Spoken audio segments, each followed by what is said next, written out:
হ্যাঁ সুরভি, তাড়াতাড়ি ওঠ। ওই যে গুন্ডা ফ্যামিলির সাথে যে ছেলেটা বিয়ে ঠিক করছিস, সেই ছেলেটা আসছে। বাসায়? হ্যাঁ কই কই? ড্রয়িং রুমে বসে রেখেস। তাড়াতাড়ি। আমি করবো কি করবো এখন? কই যাব? আমি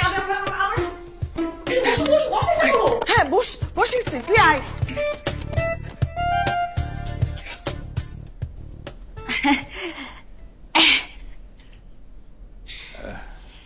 ভালো আছেন? যে আপনি কেমন যেন দেখাচ্ছে। ও আমি হয়ে আসলাম তো আজকে আবার আপনি আয় পড়ছেন এই কারণে একটু বুঝাইতে পারি না আর কি।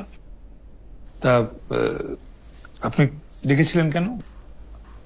ওই হ্যাঁ আপনার একটা শর্ত দিছে আর কি, বুঝছেন? কি শর্ত? হ্যাঁ চাইতেছে যে বিয়ার পরে হ্যাগো বাইতে আপনার একটু থাকতে হইব মাঝে মাঝে। মাঝে মাঝে থাকতে হবে মানে?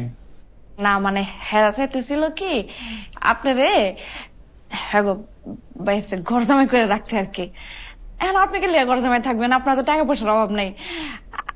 আমি বরং একটা কাম করি, হ্যাঁ আমি হ্যাঁ না করে দিই, আপনি তো আর রাজি নাই দেয়, তাই না?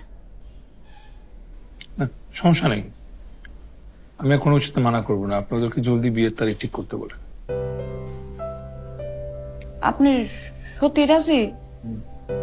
না মানে একটা বার যদি একটু ভাইবা দেখতেন। ভাবাবের কিছু নাই, যা ভাববার ভেবে ফেলেছি।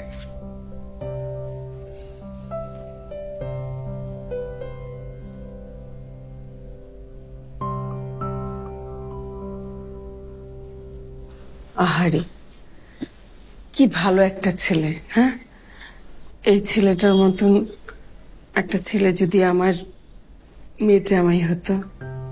আর তুই এই ছেলেটাকে কোথায় না কোথায় বিয়ে দিয়ে দিচ্ছিস। মা আমি তো চেষ্টা করছি, দেখো না পারছি না তো, কি করব।